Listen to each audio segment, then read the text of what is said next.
we need to be acting from a deeper, more connected place. And for that, we need to feel. It's not just enough to hypothesize. These are some of the things that I think we can do now, today, this moment. If you're listening to this, in your headphones, listen to this going out and walking to the nearest green part of land that there is and sit there. And when you're done, stay for 10 minutes and see what birds you can hear or, what might be growing around you. Just simple ways of paying attention that bring you back into a sense of longing and love of life. Hello and welcome to Planet Critical, the podcast for a world in crisis. My name is Rachel Donald. I'm a climate corruption journalist and your host. Every week I interview experts who are battling to save our planet. My guests are scientists, politicians, academics, journalists and activists. They explain the complexities of the energy, economic, political and cultural crises we face today, revealing what's really going on and what they think needs to be done. These are the stories of the big picture. Go to planetcritical.com to learn more and subscribe. My guest this week is Nathalie Nahai. Nathalie is a polymath, weaving expertise in technology, marketing and psychology to sketch out the interiorities of the big picture we are living in. She's also a musician, an award-winning painter, and the host of her own podcast, In Conversation, which explores our relationship with technology, one another and the animate world, and how to flourish in turbulent times. I met Nathalie actually through being interviewed on her podcast, and we had just the most beautiful conversation. And so I was so delighted when she agreed to come on Planet Critical to be interviewed. And I'm thrilled to present you with the resulting conversation in which we discuss systems, where they come from, how to grow them, why they cannot be controlled from the top down, the different parts of our human psychology that inspire certain relationships, our need for connection, the forces working to undermine that connection, and how to weave ecosystems of resilience and infrastructure of care in a time when things are breaking down around us. And this is a conversation about suffering, sacrifice, love, and vulnerability. It's a conversation about myth and story, about God and meaning. It's a conversation about life and death, about how to live and where to begin. I hope you all enjoy the episode. If you do, please share it far and wide. And if you're loving the show, become a patron on Patreon or support Planet Critical with a paid subscription at planetcritical.com. By signing up, you'll get the Planet Critical newsletter inspired by each episode delivered straight to your inbox every week. You'll also have access to the wonderful Planet Critical community who are full of inspiring thoughts, ideas, critiques, and determination. The links are in the description box below. I'm so grateful to everyone who chooses to support the project. I'm a vehement believer in ad-free and open access content, so Planet Critical wouldn't exist without the direct support of the amazing community. Thank you so much to all of you who believe in Planet Critical and keep the project going every week. Nathalie, welcome to the show. It's such a pleasure to have you with me on Planet Critical. It's lovely to be on this side of the mic for once. Nice to be with you in conversation. Yeah, I mean, I'm going to put the links to the episode that we did for your podcast in this as well, which was just a stunning conversation, right when I was in the middle of just writing, essentially being a solitary creature. And it was very inspiring. So I really love the work you do. Well, likewise, right back at you. I think today is going to be wonderful. I've no doubt about that. And we're going to kick off with the first question everybody gets. Why is the world in crisis? Oh, I mean, this one breaks my heart. Yeah. I reckon with this quite a lot. And I think I sometimes wonder, and this for me is one of the big unanswerables, which is there a way to not act upon our darker impulses in a large enough scale that we're healed enough to support those who need the extra support to not act out on their wounds? And how far can we trace that back? Is it a question of human or mammalian or sort of physiological life as we know it, nature, that we are, that it's inevitable at some point to experience that quality of suffering? And then that always takes me to this kind of, and I'm not Buddhist, but I have a lot of appreciation for Buddhist traditions that, that life is suffering. This kind of life is suffering in the sense that if you have a physical body that will be at points in pain and that will die and experience fear, then it's within our range of experience to experience that in all of our lives in varying degrees. So I don't know. I mean, I wonder if I wonder if that's kind of the root thing, if it's escapable. What I do think that what does give me hope is a sense of, but we get to choose. Even people in dire situations, some individuals find a way to choose differently and to relate to other people and to their own situations with extraordinary grace and compassion. And we have people that we can look to, like, people that we might all know, or also people that might be less visible in our day-to-day lives that can give us that sense of connection. But I wonder if it's a mammalian or just a biological life thing, and then systems that compound certain ways of behaving that then lead us to a place where it becomes a systemic expression as opposed to pockets that can be treated differently. So what do you think? I think we should talk about bonobo monkeys. Yes. Let's fuck rather than fight. Excellent. I am right there with you. Are we allowed to have that kind of language on the show? Yeah. Oh, definitely. Gosh. And it's but just massive caveat. Like, this is like conciliatory fucking, not domination, extraction fucking. Exactly. There is a big difference there. Exactly. This is making love, not war. Yes.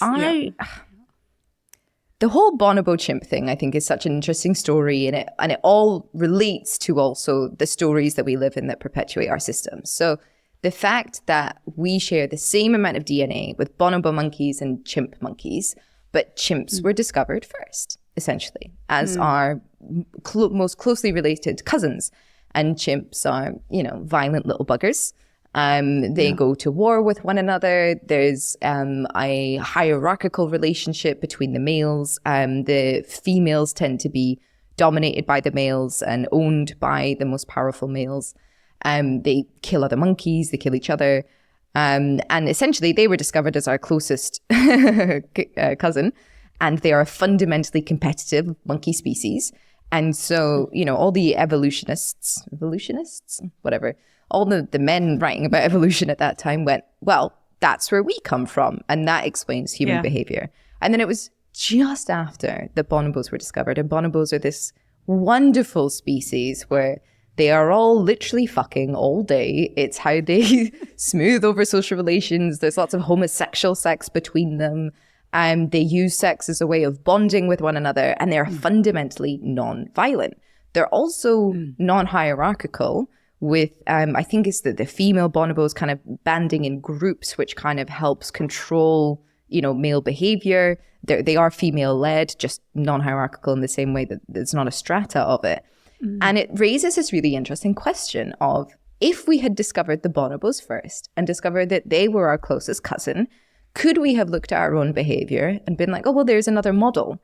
Not exactly that everybody has to go around shagging all the time, but that there's a way of communicating, and there is a way of organizing ourselves that isn't based on a fundamentally competitive drive. It does seem that the competition or selfishness is a myth that has been propagated upon which we now base our decisions and justify bad behavior.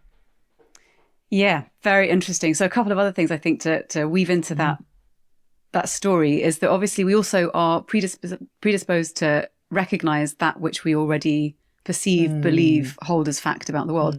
And so building on that story of, if you're looking for origins of human behaviors and you are in a system that prizes certain types of domination, status expression, coercion, manipulate, all of these sorts of structures, and you're looking subconsciously for those patterns, you will find them. And then it's kind of this idea that we go for that which we already understand. And yet, when women started researching sexual behaviors, for instance, there are some amazing books, not without their critics, that look into a lot of the myths that white, straight, predominantly, descended from Judeo-Christian, cultures would see, well, there's monogamy everywhere. And then you get women on the scene researching these things. And it's like, guys, did you see that these two pelicans, they're female and she's just gone off with a guy to get pregnant and now they're both raising the baby together, or like whatever. But also communities. There's a Musua tribe I think it's in China, where, not dissimilar to your bonobo story or example, women exist together. They are in community. They establish their homes. And there are doors on the inside, which lends onto the courtyard where the children can play and they're safe and they're raised. And doors on the outside of these buildings where the typically male lovers or partners have access to the house. And whether they come in or not depends on whether the women welcome them in. And, you know, when Western researchers went in and they talked about what they found, they called them walking marriages. But again, that belies the kind of Western approach that one must be the belonging of something. Like, and that's what marriage originally was. It was that you belong, you're the chattel of whoever. And so they weren't walking marriages. I mean, sometimes these people would be together with their partners, the women and their male partners, for decades, and sometimes not. And yet the children had a stable home within which to be raised. The males weren't ostracized, but the decisions lay in the hands of the women. And I'm not saying that that's kind of the society I would particularly want to live in, but it is an alternative. And it does teach us, just when we look at the bonobos, that we can't just see what we want to see and imagine that reality ends there, because it doesn't. So even within human cultures, you find alternatives. This is such an important note, I think, about raising the other realities that exist on this planet that are with us already. Because I think very much when talking about the future, whether it's to avoid, you know, ecological collapse, whether it's to try to mitigate against fascism, whether it's just about doing things better in the near future, there's this real drive to like imagine as if there aren't already models that exist with us now, and as if there weren't very recent models existing with us. This is what Sunil Amrit and I discussed, the fact that, you know, the political status of the global south only about 50, 60 years ago was totally different. They were totally innovating what states essentially should provide to their citizens. You know, we don't have to sit together and make it an intellectual exercise. There are plenty of models out there that we can begin to integrate in. This isn't a fantasy. It's about trying to break down the hegemony of what is, to allow for the fertility of the soil to help grow also what already is. And I think that's really, really important because, and I know that this is what we're going to talk about, so I'm just going to slide it in here. This idea of like embodiment and disembodiment. There are alternatives that are already embodied and walk amongst us. It doesn't have to be a disembodied exercise where we sit down and sketch out what a new system could look like. Yeah, 100% agree. I think there is something about the longevity or the scope with which we look at the crises that we face now, and whether we look backwards and stretch our view into our long-term past as much as we fantasize into the future. And when you look at cycles where people have, and communities and civilizations have tried different things, as you say, there is evidence of alternatives that have flourished in their various ways that we don't necessarily need to or can replicate wholesale now, but you can certainly draw from and say, look, there is like Roman Krznaric wrote a wonderful book called The History for Tomorrow, and he talks about the Edo dynasty in Japan, where they had a completely circular economy because they had to, and it was obviously it has its kind of context which perhaps is less replicable. So it was self-contained. It didn't have connections to a global supply chain or to foreigners. I mean, there's all sorts of things that you could point and say, well, it worked because X, Y, and Z. But the point is, it worked. And there are lessons that we can learn from these particular civilizations to say, okay, what are some of the fundamental principles that they based their civilizations on? And how might they express themselves in systems that we have now come to believe are the only way to be? What alternatives might they offer us? Yeah. And kind of how do we get off this off-ramp or get onto the off-ramp to be able to come to a different system? Because you also can't just say, right, let's turn everything off and hope that we can sustain ourselves, because that's also not possible. So it's thinking with a bit more spaciousness about what we want and how to get there. There's a context problem, isn't there, where, and I'm aware of this when I kind of blithely, but I'll denigrate myself, blithely talk about examples from very recent history, whereby the enclosure of the planet has happened now in a way that it hadn't exactly happened 50 or 60 years ago. You know, the enclosure of people, the ramping them into the global economy, essentially taking away their capacity to develop alternative economies, whether that's like in Britain, enclosing the commons and making sure people couldn't feed themselves. And so they had to work essentially for or with the state or corporations and just the elite in general, and how that has happened now all around the world.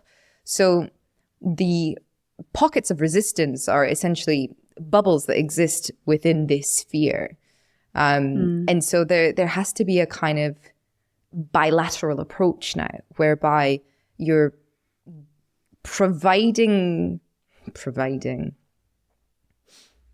recognizing, maybe even just recognizing the alternatives that exist and watching them grow, and also trying to dismantle the glass ceiling, for one way of putting it, or dismantle the sphere around them. But I think a huge part of that is simply getting out of the way. And that's not a solution that I feel it's talked about enough. Like the solutions don't have to be things that scale up and things that can be rolled out everywhere. And it does not have to come from this part of the world. A lot can change if some of them, just get out of the way and let these things that already have their roots grow. Yeah. No, I agree. I think also there's something interesting you said, and I realize it's not Igbo, it's Edo. I got that wrong. Lovely, slightly dyslexic brain. The other thing I think that's interesting when you're talking about scale, and also a lot of the assumptions that we make about how systems could or should change. I was listening to this wonderful panel about biomimicry recently, and this lovely idea came up about islands of coherence and the shitting post. And I love this. I'm quite a salty kind of lass. And I love that kind of language. And it's just so evocative. And so they're talking about what happens, for example, in reality, but also potentially as a metaphor for systems change. If you have a field which is so impoverished, the soil health has been decimated, and you want the area to be able to thrive again, one simple solution is to put a post in the field. Birds will tend to come to the post, they'll poop, and the seeds that are most adaptive to that area, given enough of the right conditions, will thrive. You end up with plant succession, and so you end up rewilding around the post and then create the possibilities for life to emerge with very little intervention. And then if you put a couple extra posts in, you end up with these other little islands of coherence, and eventually they connect. And I love this example for so many reasons. One, it's not a very high-tech intervention. It puts kind of conditions in place where you're not having to actively monitor, you're just making a small change. And it assumes that if you create enough of these smaller pockets, eventually change ripples out through connection. And I think this is one of the things that I notice when people like you have these conversations with individuals, or you go to a conference, or like the local Planet Local Summit, or, I have like salons, or you meet with your friends for lunch, or whatever it is, that these tiny pockets have, if they are conversations which are searching and compassionate and challenging, where you get to unpack together and move into the place where you're able to reach into the discomfort and start to look at what might be creating it, and to share that with others, and then connect that to a wider systemic lens. Those kinds of precious conversations, even if they happen, or perhaps especially if they happen between small groups, can have an outsized effect in the world. And it doesn't mean you need to come in with a big solution from the top down and say, I know what we need to do to fix this. I mean, obviously we also need policy change, but those small islands of coherence, when they start to ripple out through the world, can have far-reaching impacts. I think that's really beautiful, because it reminds us that something that is also fundamentally human, natural, are human connections, and to think of our minds as little pockets of coherence that create ecosystems of thought and ecosystems of possibility, I think is really, really beautiful. The other thing I love from that example is that it gives the earth back to itself. Rather than coming in with fertilizer, or coming in with combine harvesters and tearing up the soil, or coming in with, as you said, high tech, it just returns that piece of land to the beings that have, been instrumental in its fertility for long enough. Yeah. But I wonder, given the world that we live in today, in which 8 billion people are supported by our relationship with technology, And, some of us, myself included, don't want to lose technology, at least not all of it. Yeah. And yet, I'm going to say a lot of things. Bear with me. Go for it.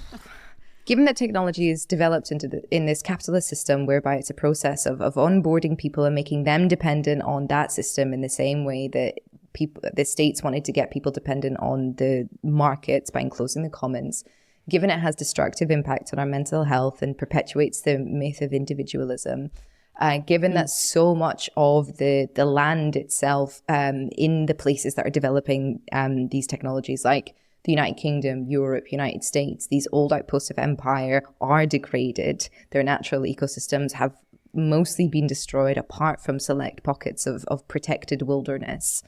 How is it that we create islands of coherence that really do start to become embodied? How is it that, where do we find our shitting posts? What are our shitting posts? There we go.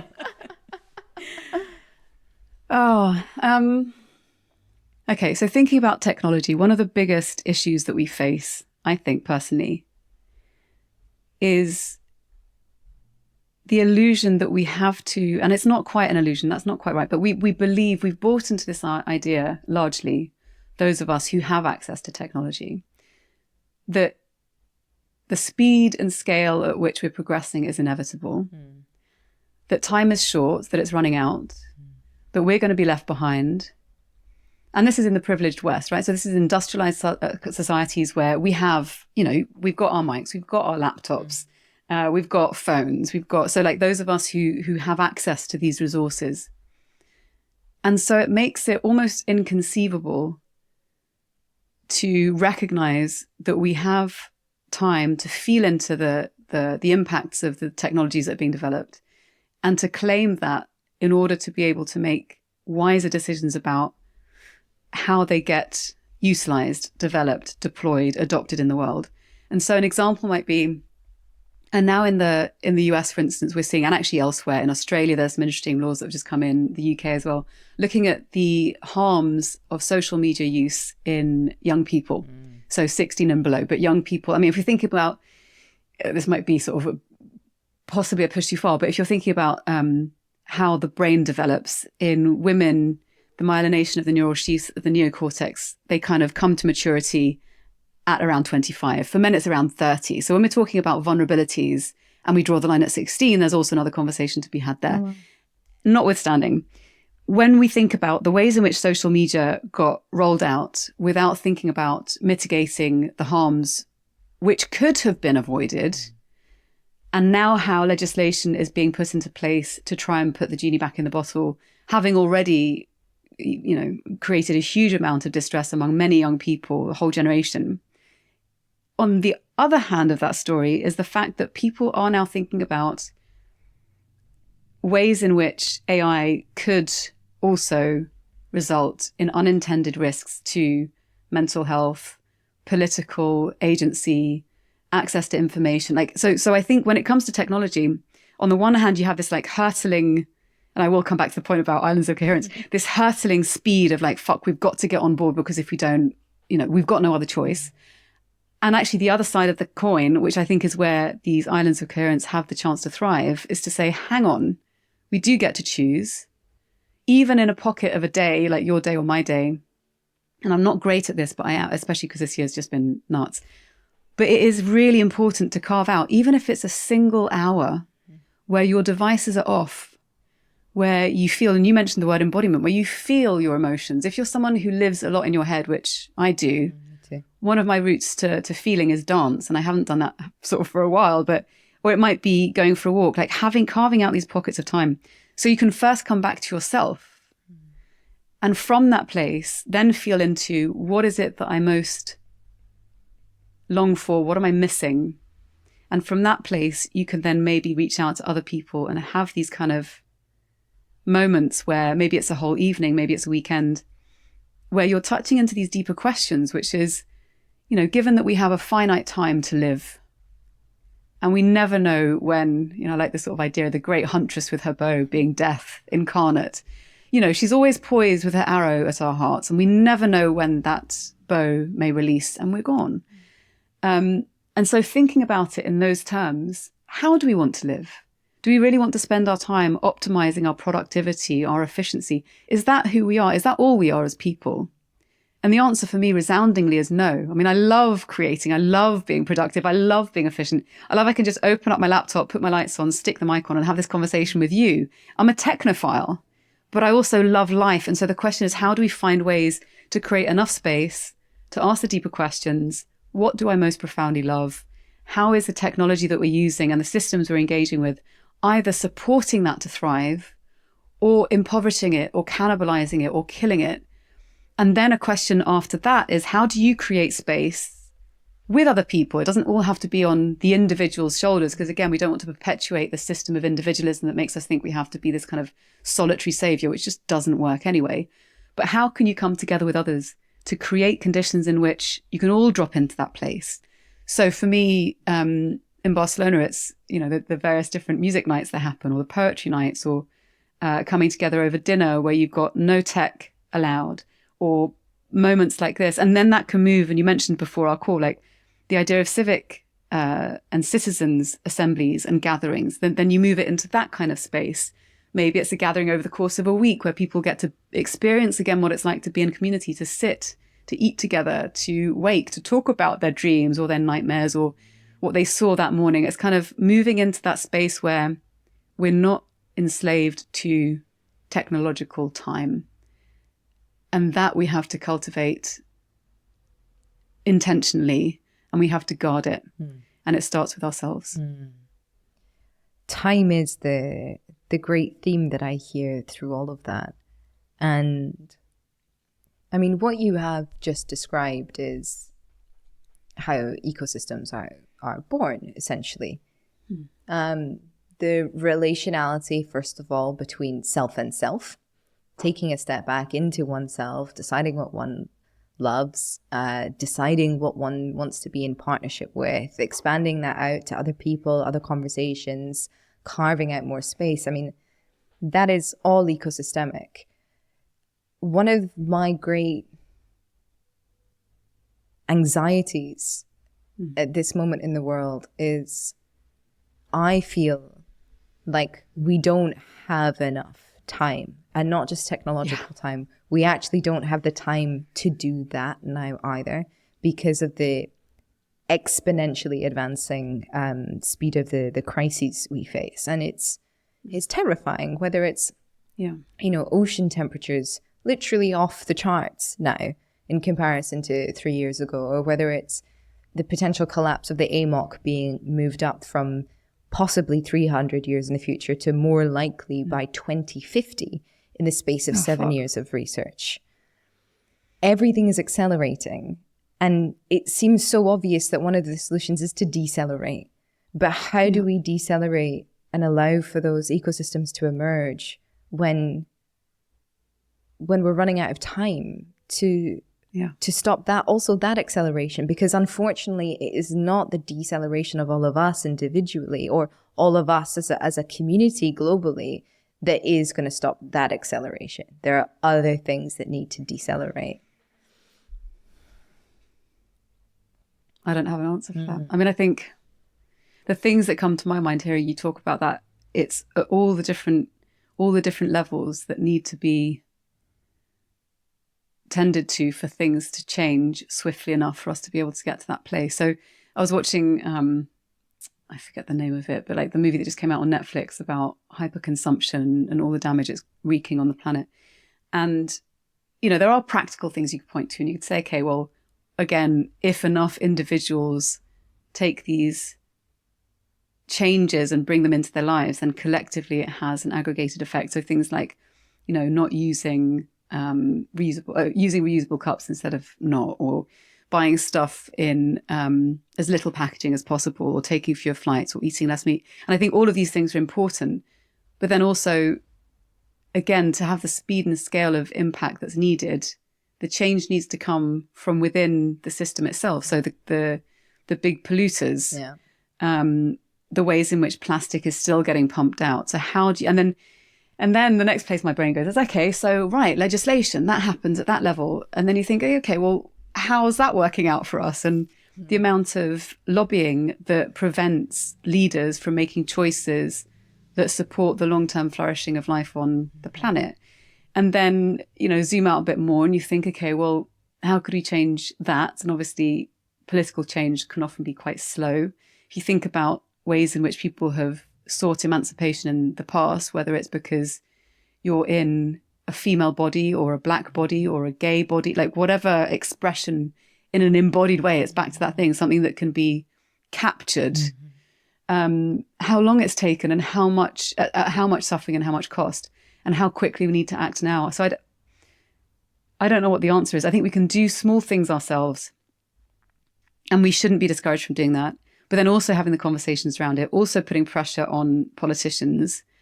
But I think when all of that's in play, it's also how do you not fall into that place of despair and burnout? Because if you do, you're not going to be resilient enough to be able to, there's a word in Spanish, aguantar, to withstand and root yourself and be able to face into all the challenges that are coming. And that's where I think the aspects around community comes in. Like so many of the people that I know lots of people through these sorts of conversations online, many of whom I haven't met in physical person, but I feel like if they showed up on my doorstep and they needed a place to live for a few months, I'd welcome them in, right? So it's not to sort of like reduce, but there's also place, like how, if you were to run out of something or weren't able to go home because it got flooded, are there people around you that you can turn to? Do you know the people that live on your street or in the next door, neighborhood? And I think these sorts of things, which may seem less important, are really, really valuable. So it's kind of, it's looking at all of the different layers at once. And then being explicit about the choices you're making and sometimes being seen to be modeling the behavior that you wish other people were modeling. So for instance, I'm seeing on LinkedIn, and again, there it's quite noisy at the moment, but people talking about, well, Black Friday is happening. This movie's just come out. I'm going to boycott. Here's why. So having enough voices where if you see that message, and we know this with marketing and advertising, it takes multiple exposures to particular messages to influence people's behaviors, especially if it's something which challenges their go-to habitual action. And so there is a question around that, like, are you modeling the behaviors that you wish to see in the world? What are you willing to sacrifice? That's been on my mind a lot. It's like, what would we give up in order to, and it's a really uncomfortable thing to ask. Like, I rely on flights to be able to go and give talks, and that's how I make my living. And yet it's, if it's a business room and 5 people suddenly think, well, we can't fuck up the planet because we're not going to have a business, does that offset the flights that I've just taken? So, and sometimes the answer is yes, sometimes it's no. So it's also looking at ourselves. And I feel like I'm rambling here. I don't have a concrete answer, but I think it's so complex. What would be the entry points? And I think these are some of them. But you're much more rehearsed in this sort of, like, I maybe rehearsed, not the researched, I think is probably the word I'm looking for. What's your take? Oh, what's my take? My honest take. Yeah, honest take. Yeah. I think I try and avoid the total, like the depth of the pit of my emotional honesty on the show, because I'm aware that my emotional response to the direction of travel is not necessarily reflective of the reality of the direction of travel. And that because emotions are kind of these quite blunt things that, developed to keep us alive, sometimes they fail to capture the nuance and the complexity. The brutally honest diagnosis, I would say, is that I think that power has become too centralized to dismantle it, either from throwing rocks at it on the outside and also from within. I don't think that anybody who is currently a leader in an extractive industry or in politics is actually leading. I believe that they are mimicking the decisions that they think are correct. I think that the world, unfortunately, cannot be divided into good and evil people. because there are so many forces acting upon us all the time. And so I think it is far more likely that we will see total sort of catastrophe somewhere big before things begin to change. And I think that it will be too late. I am reminded of The Ministry of the Future by Kim Stanley Robinson, in which, it's at the beginning of the book is this massive heat wave, which it decimates the Indian population. And that's when they begin to take action. But everything that we're learning from every, sort of quarterly cycle of new research that's coming out is that the harm is baked in now. It's not 20 years ago where if we had stopped or had changed course or had at least begun to reduce, then the worst of it still wouldn't come. There are bad things on the horizon. And also even in my rhetoric here, I am sort of forgetting the communities who have already been swallowed up by the sea, the islands that are already disappearing, the cultures that are already disappearing, even the languages that have been eradicated by colonialism and by the raising of forests. It's a violence that has been walking amongst us and living through us for very, very, very long. And now its impacts are being felt on a global scale. And so I don't really know what systems can be put in place to avert it. Also because the more that I've been thinking about this recently, and we keep sort of touching on this in this conversation, and so I want to be explicit about it. Systems are not born all at once. Yeah. They develop, they grow, they are fundamentally relational things. The entire planet's biosphere didn't just spring in. Sorry, Christians, but it didn't just spring into being. It's the entirety of time that we know that has produced everything here. And so when I think about what to do, and that tension between the need to slow down to allow things to emerge versus the reality of the situation, the desire to run out of the house because it's on fire. I just don't think that we are going to be able to snap into place a new political system or a new economic system or a new anything system. I think what is more likely to happen is that the pockets, the bubbles, the islands of coherence are being developed now. And as things continue to break down, hopefully that will be the infrastructure that is in place that can then be replicated and scaled out, not scaled up, scaled out, as sort of power disappears into a vacuum. My great concern is that there are enough people with so many resources now around the world that see the direction of travel as evidenced by their building bunkers, that much like Trump's plan to crash the American economy, see this as a smash and grab. Things will go down and they will be in place to come out the other side with even more power and even more access to resources than previously. And I don't know how you mitigate against that kind of greed. There was a really interesting three-way discussion that I listened to that I mentioned to you a bit earlier, but I'll mention here. So it was between Daniel Schmachtenberger, John Vervaeke and Ian McGilchrist. It was about a 3-hour-long conversation. It came out last year. And they were talking about how to meet and address the meta crisis, the poly crisis, all these systems that are augmenting the harms that we're currently perpetuating, and how to kind of find alternatives that are not as dire.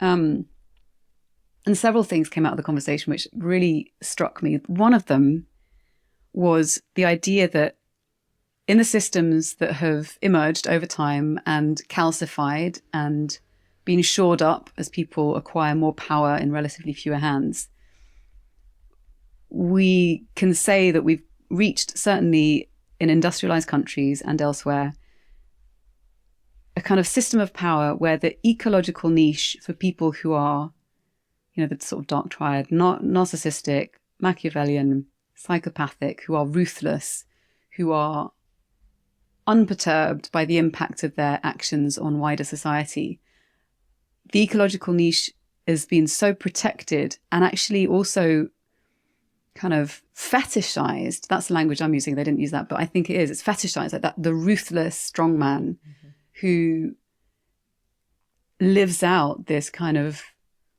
perverse version of the American dream, which is winner takes all. That's become this really kind of distorted hero story that we've just kind of imbibed in our cultures, certainly in the West.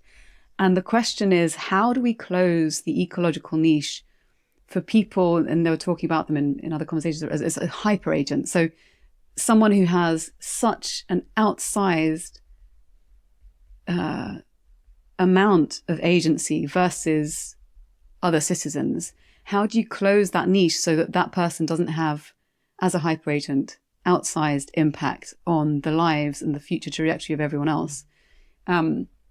And one of the things, and I was quite surprised that they end up going here, and again, it was like fairly abstracted. I would have loved it if there were more, poets, musicians, dancers in the room next time, and if it wasn't just three guys. I mean, it was a very interesting conversation, and I did love it, and I loved the kind of spaciousness and humility with which Daniel, in particular, held the conversation and guided it.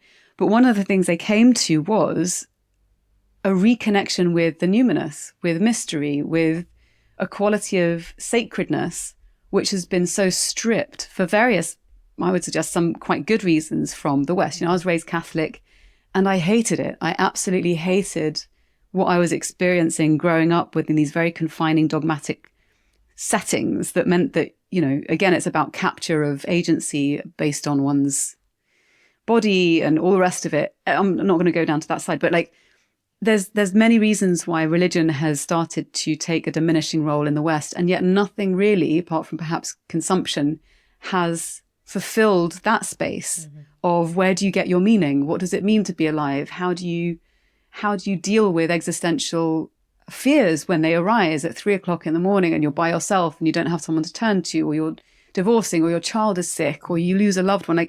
Where do you turn? You don't just stuff it back down with an Amazon or Boohoo purchase or whatever. It just doesn't work. And yet that's what we're told will work. It's like stuff down more, keep all of that stuff at bay, if you like. And so they were kind of suggesting a return to the numinous and this beautiful idea of panentheism, which is this sense of everything that exists being held within a wider life force, and that life force imbuing everything that exists. And so it's this kind of, it's a non-dual way of understanding kind of, I suppose, this old Descartesian idea of, consciousness versus matter, or mind and body, or spirit and earth, like this kind of split that you see repeated in so many places. But to move beyond that, and I think if there was a way for us to move culturally towards some, and it can have all the different expressions that you might like, but some kind of connection with the numinous that feels real and tangible, which for me is in nature. Like when I go out, that's where I experience it most. If we can give people that sense of connection and a sense of belonging, then values and actions can begin to change. And I'm also cognizant of the fact, saying all of this, that, in psychological research, we know that there are things like the values action gap, where people will say, I care about the world, and then behave in ways that are contrary. And we know that, and it's as it is. We're complex and we are sometimes hypocritical, and there needs to be a spaciousness for that, but to at least bed ourselves, root ourselves into this sense of felt connection, of beauty, of awe, of the numinous, of the sacred.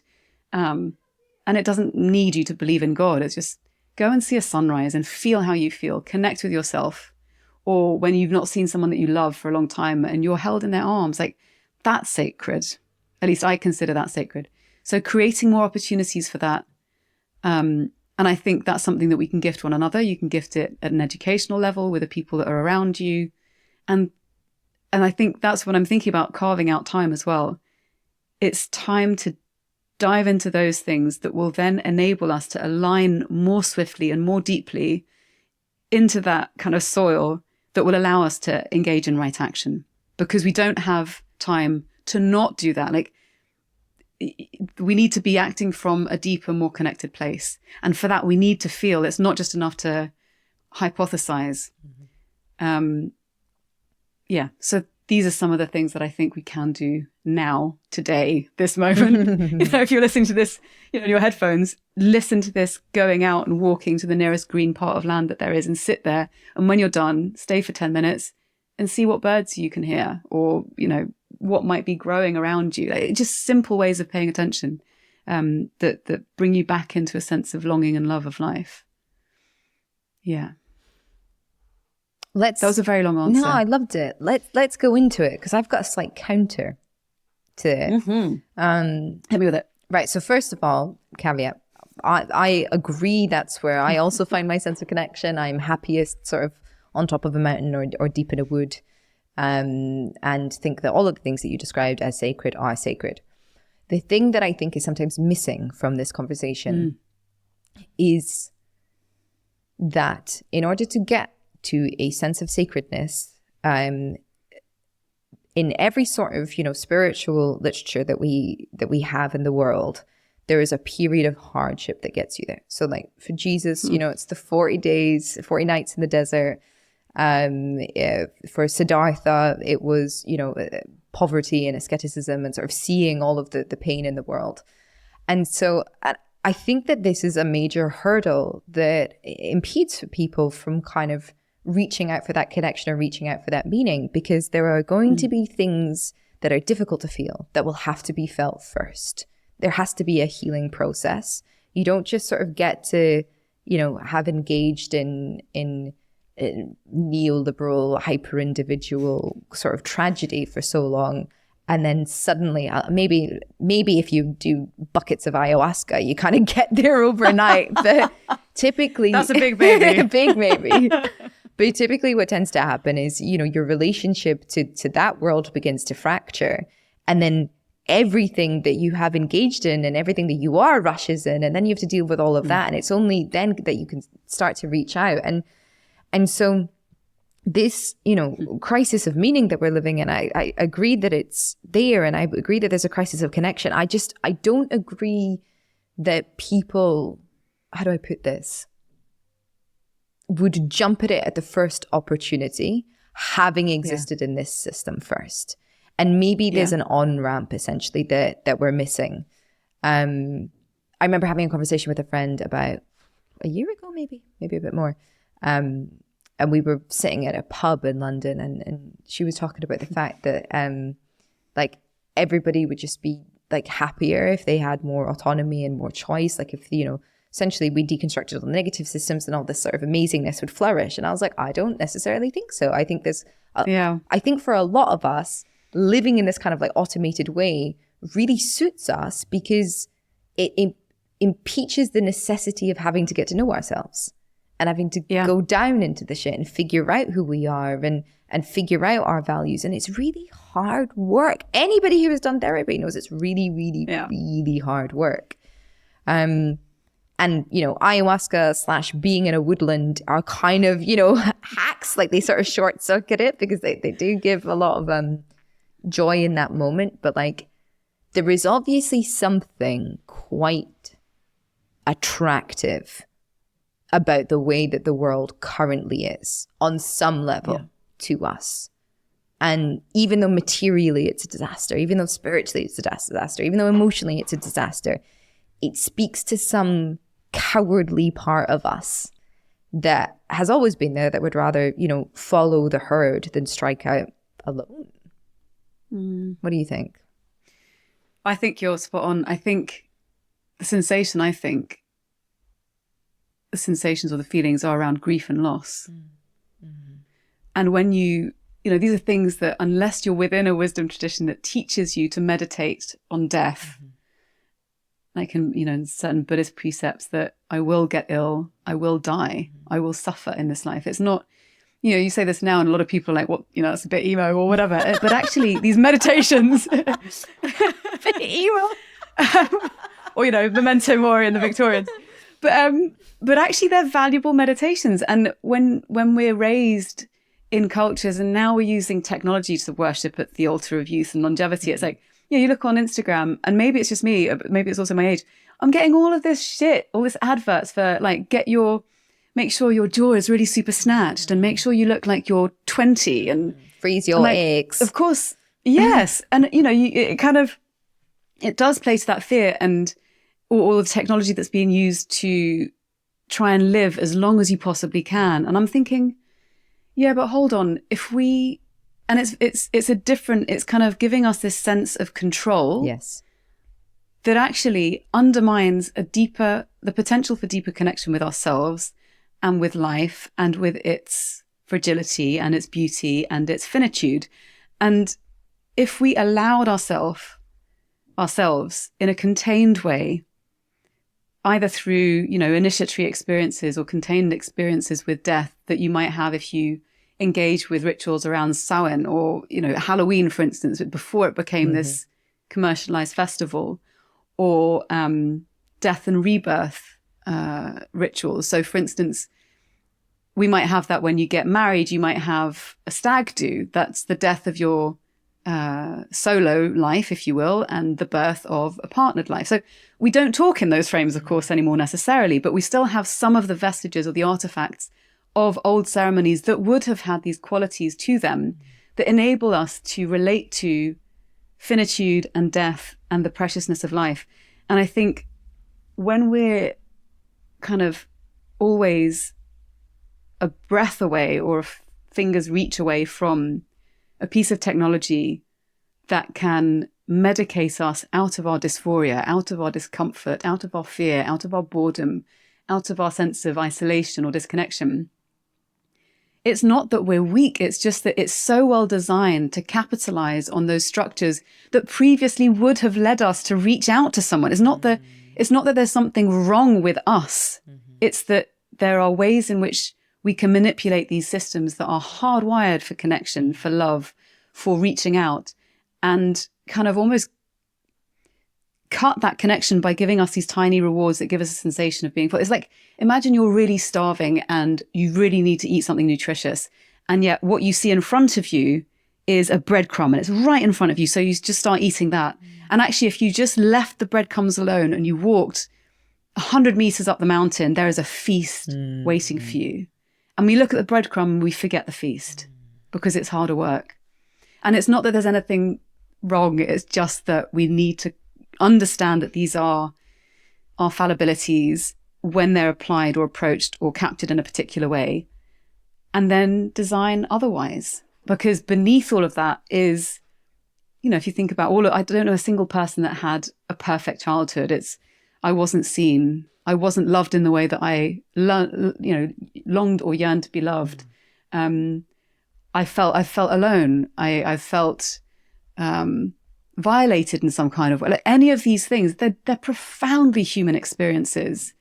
And if we don't make space for people to be able to explore these with support and skillful facilitation and tenderness and compassion, then of course we're going to self-medicate. And so I think beneath all of that is like, how do you allow people create containers in which you can start to have conversations around grief? And this might mean, destigmatizing when people are experiencing difficulty, whether it's conversations around the menopause or depression or, different needs we might have depending on where we are in terms of our neurodevelopment, whether we conform to the norms or we're more in any sort of way. But that requires a cultural shift. And I think the cultural shift comes from, I think, personal practice. Like, have you ever been in a conversation with someone where they are so profoundly attentive to you in a spacious way and they're rooted and they just create this space in which you can just let your shoulders drop and you're not afraid about what the next thing out of your mouth might sound like, or being stupid or being ashamed? Like, that's a profoundly healing encounter. And it only takes one moment with one person to realize that that's possible, and then to ignite that desire in you to be that for other people. Not in an I can fix you kind of way, but in a kind of I can be the sunshine on your face if you want to turn to me kind of way. Oh, that's beautiful. That's precious. I can be the sunshine on your face if you turn to me. Let's go with that exact sunshine. There is the reason that we have sunshine, or the capacity for the Earth to have sunshine is the fact that it rotates. And so we have sunshine because some of the day we also don't have sunshine.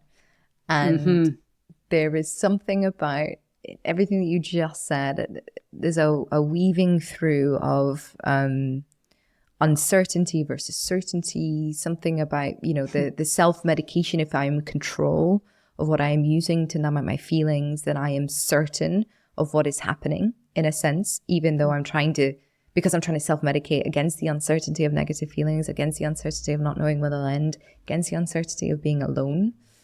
And yet there is something about the individualization of all experiences into just my body that reduces the complexity of the cycles that we live in and make things feel like these linear uncertainties with one certainty at the end, which is death. Yep. And yet, to go back to the sun comes and goes and comes and goes and comes and goes. And there is uncertainty around, what the weather might be like or how long it'll be in the sky. And I don't mean that in any esoteric way. I just mean the fact that, it comes up and goes down at different times throughout the year. But the certainty is that it will come back. It will come back. Even when days that it's not there, days that it's not that bright, it will come back. And so there's a kind of, once we begin to, it's funny, we talked a lot about going into our bodies, but once we also come out of them and feel as an embodied part of something bigger, as a part of a complex picture, then a lot of the uncertainty that drives the need for self-medication goes away. Because I might not know I do know what eventually will happen to this body, sure. But as part of a wider ecosystem of bodies, things will be fine. They're always just going to be fine. The only time they won't be fine is when the sun explodes, and that's not going to happen in our lifetime. Things are going to be okay. There will be suffering, and then things will be okay. And so there's a kind of, there's a beauty both in like rooting down into the soil and then feeling out at all the other root tendrils around us as well. Like they're always there. Something might be going on up here, but they are always there with us. Yeah, I love that imagery. And it comes back to community and feeling like one is a part of the wider world.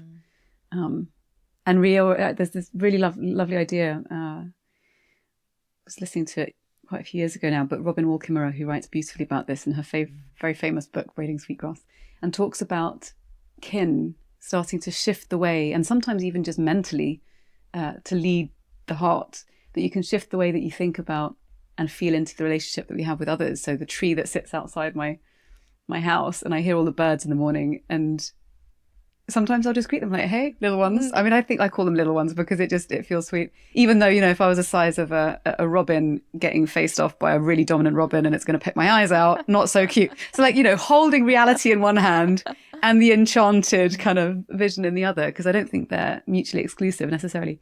And starting to feel into that kinship, because you're right, like it's very easy to fall into that hyper individualistic perspective of it's just me, when actually it's I, we, and the world, and we're entangled in it. It's funny, I'd prepared so much to talk about AI on this thing. I'd had so many. Now I feel like I don't know what value I'm bringing. It's just kind of me thinking aloud. I love it. Inner world. Yeah. No, I love this conversation. This is really, really beautiful. I mean, these are the conversations that we're all having with each other all the time. And so it's really nice to kind of broadcast one happening live, coming to you live from our souls. Oh, I like that. No, and actually, I think this is the conversation that we were meant to have, because, we can be talking about tech or AI or fossil fuels or mining or, even just sort of our political institutions. But at the end of the day, they are created by networks of human beings. And so if we begin to shift that sense of kinship towards the world and the conversations that we allow ourselves to have between us, then that is the slow work from which new things begin to emerge. So I thank you for this conversation. Well, thank you. You can come back and talk about AI if you want. There is so much to say about AI. There is so much to say. I definitely want to have a chat about that at some point. Especially because I don't know if you saw there's a paper that just came out that we're now able to replicate people's expressions and personality. And if you give a person, like if I gave you, it's just too much of a big conversation. But yeah, when we start to value productivity outside of subjectivity and interiority and interconnection and relationship, what does that mean? Like if everything becomes super disembodied. I mean, yeah. I actually think one of the big pieces in the systemic change that we're looking for, and the elements that will bring on that reckoning more swiftly, is the mirror that AI is holding up to us about how we conceive of our value, which, you know, if it's about GDP, it's how much I earn, my status, the rest of it. And I think as AI can take on more of the things that it deems valuable from a financial perspective, again, we're back to this kind of ancient philosophical idea of what are humans for? And maybe that becomes another, I don't want to say linchpin, but it does feel like it's going to accelerate us towards this place where even fewer people are needed to do the work. Yeah. And then what does that mean for the rest of us? Yeah. And then we will have to change systems because it just won't uphold. It just won't uphold. Should we confirm that we're gonna do this again, but on that? Yeah, I would love that. I would love There's that. so much to unpack. I'd love that too. Okay. We'll get that in the diary. Nathalie, this has been such a beautiful conversation. I'm so grateful to you. My final question is, who would you like to platform? Ooh. Who would I like to platform? There's a poem. I mean, he's dead, so I don't know if I can I have this? Feel free. Feel free. But it kind of resonates with what we've been talking about. Thich Nhat Hanh, who is a Zen master, he died relatively recently, and he wrote this beautiful poem called "Call Me by My True Name," and it's something which is at once very beautiful and very sobering. And so I'd like to platform that because I think it's what many of us probably need to hear right now. Thank you so much. This All right. is wonderful, Check it out. Nathalie. Thank you so much for your time. Thank you. If you want to learn more, I've put links to everything in the description box below. Remember to subscribe to the channel if you're new here and share the episode if you enjoyed it. To support the show, subscribe at planetcritical.com, where you can read the weekly newsletter. You can also become a Planet Critical patron. All links are in the description box below. As always, my deepest thanks to that community. Planet Critical wouldn't exist without your support.